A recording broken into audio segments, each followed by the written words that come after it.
वितर पढ़ने का सही तरीका क्या है?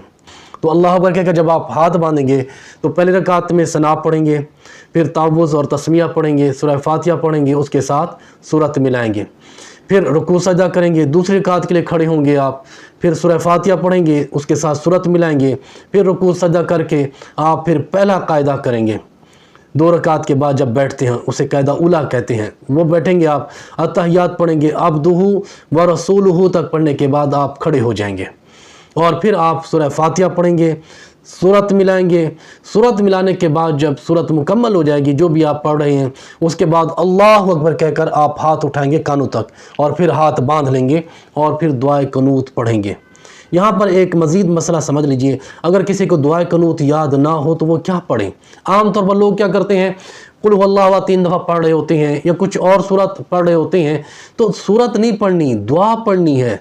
तो क्या दुआ पढ़ें? सबसे बेहतरीन जो फ़ुक़हा किराम ने लिखी है, रद्दुल मुख्तार में भी है, बाकी दीगर फ़िक़्ह की कुतुब में मौजूद है। कौन सी दुआ पढ़ें? 3 मरतबा अल्लाहुम्मा अग़फ़िरली, अल्लाहुम्मा अग़फ़िरली, अल्लाहुम्मा अग़फ़िरली, ये पढ़ लें। अगर ये याद नहीं है तो फिर ये भी पढ़ सकते हैं, रब्बना आतिना फ़िद दुनिया हसनतन व फ़िल आखिरति हसनतन व क़िना अज़ाबन नार, ये भी पढ़ सकते हैं। ये 1 दफ़ा पढ़ेंगे, अल्लाहुम्मा अग़फ़िरली 3 दफ़ा पढ़ेंगे अगर दुआ कनूत याद नहीं है तो। अल्लाह अकबर कहकर हाथ बांधेंगे, सूरत के बाद जो है फिर दुआ कनूत पढ़ेंगे।